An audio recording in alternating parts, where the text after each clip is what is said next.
Hello friends, అందరికీ నమస్తే. చందమామ కథలకు స్వాగతం. కథ పేరు కొయ్య గుర్రము.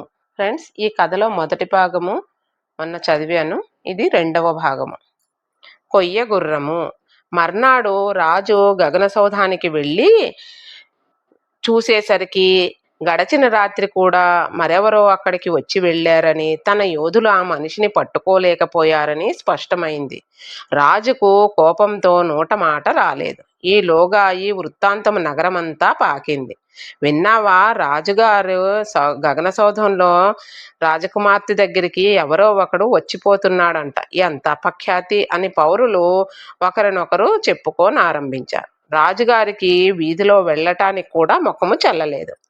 ఆయన తన మంత్రుల్లో చురుకైన వాడిని ఒకరిని పిలిచి, అమ్మాయి దగ్గరికి వచ్చిపోతున్న దుర్మార్గుణ్ణి పట్టుకోటానికి ఏదైనా ఉపాయం ఆలోచించు అని అడిగాడు. మహారాజా, గగన సౌధం అంతటా అక్కడి సామగ్రి మీద రంగు జల్లించండి. ఆ సౌధంలోకి ఎవడైనా వచ్చి కాసేపు కూర్చున్నప్పటికీ వాడి బట్టలకు రంగు అంటుతుంది. ఆ తర్వాత మనము నగరమంతా గాలించి ఆ దుర్మార్గుణ్ణి సులువుగా పట్టుకోవచ్చు అని మంత్రి రాజుకు ఉపాయం చెప్పాడు. ఈ ఉపాయము రాజుకు నచ్చింది.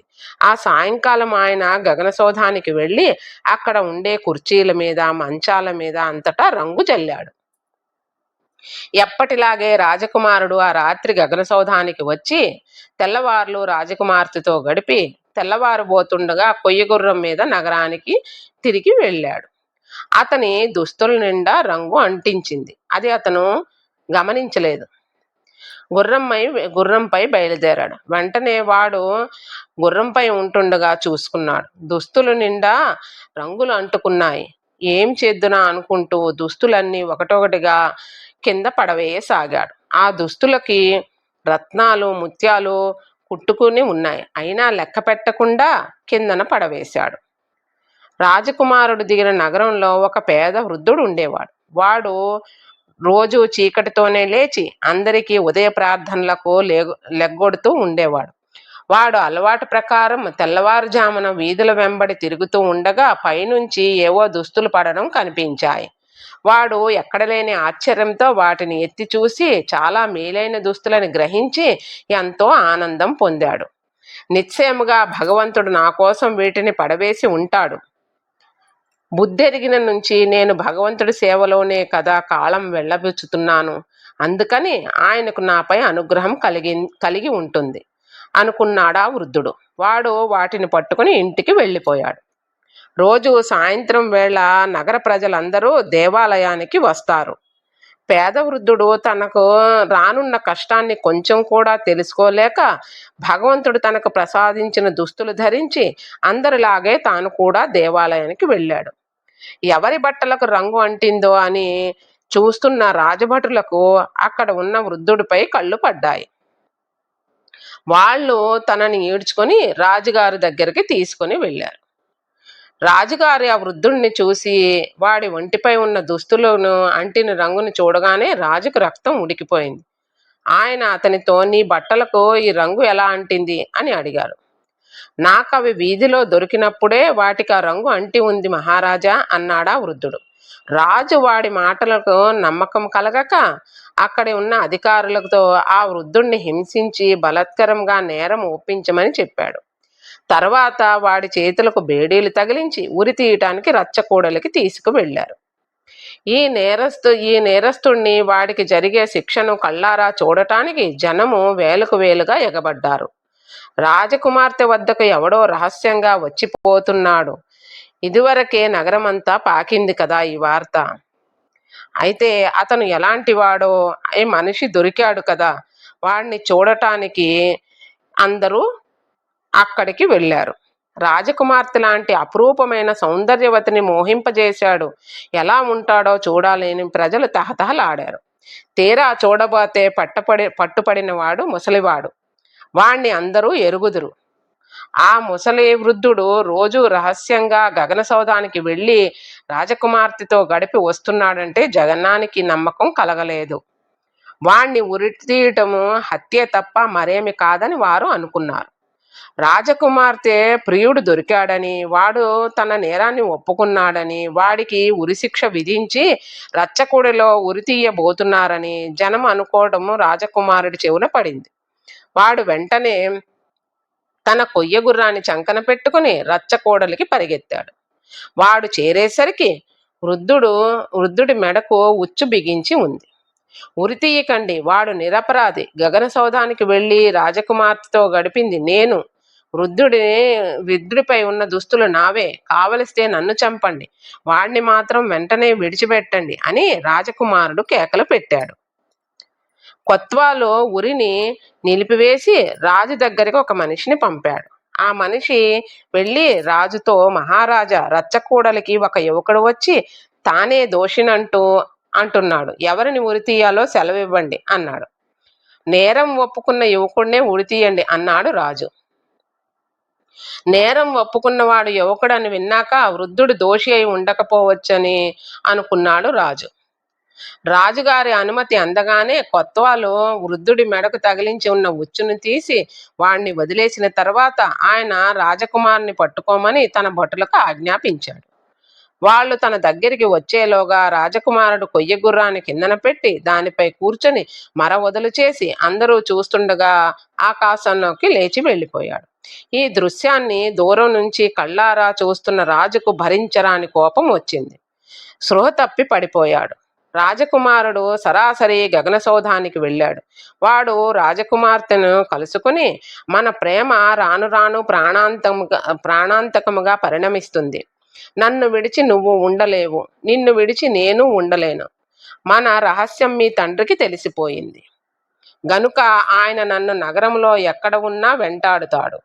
ఈ ఆపద తప్పించుకోవాలంటే ఒకటే మార్గము.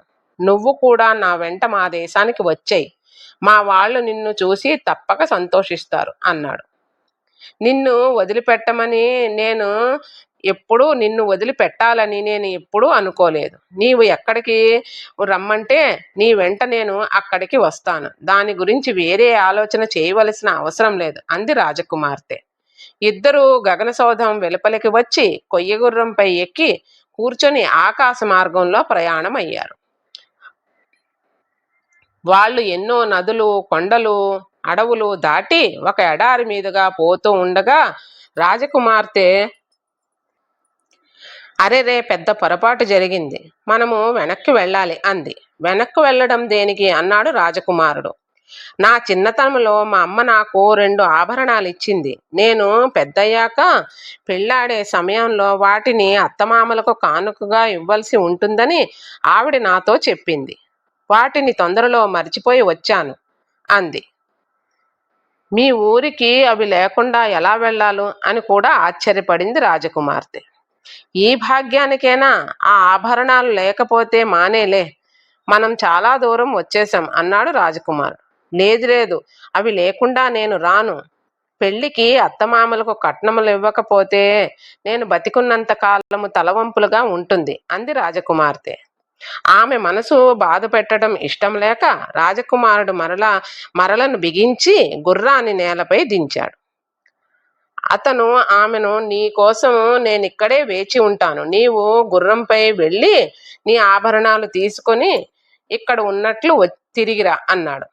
రాజకుమార్తె సరేనని కొయ్య గుర్రం మీద ఎక్కి వచ్చిన దారినే గగన సౌధానికి తిరిగి వెళ్ళింది. ఈ లోపల అక్కడ స్పృహ తప్పి పడిపోయిన రాజుగారికి మంత్రులు శైత్యోపచారాలు చేసి తెలివి తెప్పించారు. స్పృహ తెలుసుకున్న తర్వాత రాజుగారికి అంతా జ్ఞాపకం వచ్చింది. ఆయన ఆదరాబాదరాగా బయలుదేరి గగన సౌధానికి వెళ్ళాడు. ఎంత వెతికినా ఆయనకు రాజకుమార్తె కనిపించలేదు. పిట్ట ఎగిరిపోయింది. గగన సౌధం ఖాళీ పంజరంలా ఉంది. ఆయన ఏమి చెయ్యాలా అని ఆలోచిస్తూ మతిపోయి కూర్చొని ఉండగా అంత దూరమున రాజకుమార్తె ఆకాశంలో కనిపించింది. ఆమె తన ఆభరణాల కోసం గగన సౌధానికి ఒంటరిగా కొయ్యగుర్రం మీద తిరిగి వస్తుంది. రాజు ఒక మంచం వెనక దాక్కుని రాజకుమార్తె లోపలికి అడుగు పెట్టగానే చప్పున యువతలకి దూకి ఆమెను పట్టుకుని ఆమెను గగన సౌధం నుంచి తన భవనానికి తీసుకుని వెళ్ళిపోయాడు. రాజు ఇది వరకులా తన కుమార్తెకు పెళ్లి గురించి అంత తత్సరం పడేవాడు కాదు. ఇప్పుడు ఆమెకు వెంటనే పెళ్లి చేయాలని తహతహలాడాడు. కానీ ఆమెను ఎవరు పెండ్లాడతారు? ఆమెపై పుట్టిన అపవాదు చుట్టుపక్కల వాళ్ళంతటా వ్యాపించింది. ఆ ప్రాంతంలో గల గౌరవ కుటుంబాల వాళ్ళెవ్వరూ ఆమె ఎత్తు ధనం పోసినా ఆమెను పెండ్లాడరు. కానీ దూరపు దేశపు రాజు ఒకనాడు తన కుమార్తె అందములను విని ఆశ్చర్యవు చెంది, మా అబ్బాయిని మీ అమ్మాయికిచ్చి పెళ్లి చేస్తారా అని కబురు చేశాడు. అప్పట్లో ఈ రాజుకు తన కుమార్తెకు పెళ్లి చేయాలనే ఆలోచన ఏ కోసానా లేనందున మా అమ్మాయికి ఇంకా పెళ్ళీడు రాలేదు, అందుచేత అప్పుడే ఆమెకు పెళ్లి చేసే ఉద్దేశం లేదు అని కబురు పంపాడు. ఇప్పుడు ఆ విషయము రాజుగారికి జ్ఞాపకం వచ్చింది. తన కూతురికి అపఖ్యాతి అంత దూరం వెళ్ళి ఉండదు. ఆమెనిచ్చి పెళ్లి చేస్తానంటే ఎగిరి గెంతేసి వాళ్ళు వస్తారు. అందుకని రాజు ఆ దూరపు దేశ రాజుకు వర్తమానం చేశాడు. మీరు ఒకప్పుడు మా అమ్మాయిని మీ అబ్బాయికిచ్చి పెళ్లి చేయమని కోరి ఉన్నారు. అప్పటికి మా అమ్మాయికి పెళ్ళీడు రానందున అలా చెప్పాను. ఇప్పుడు మా అమ్మాయికి వివాహ వయసు వచ్చింది. మీ అబ్బాయిని మా నగరానికి పంపినట్లయితే మా అమ్మాయినిచ్చి పెళ్లి చేసి పంపగలము. ఈ వివాహం ద్వారా మనం బంధువులము అవ్వగలము. మన 2 దేశాల మధ్య స్నేహ సంబంధాలు బలపడగలవు అని రాజు కబురు పంపాడు. ఇంకా ఉంది ఫ్రెండ్స్. ఈ కథ మొదటి భాగం అయింది, రెండవ భాగం అయింది. ఇంకొక భాగం ఉందండి, అది కూడా చదివి పోస్ట్ చేస్తాను. ఫ్రెండ్స్, ఈ కంటెంట్ని లైక్ చేయండి, షేర్ చేయండి, కామెంట్ చేయండి. మీ లైక్స్, మీ కామెంట్స్ నాకు ప్రోత్సాహాన్ని ఇస్తాయి. Thank you.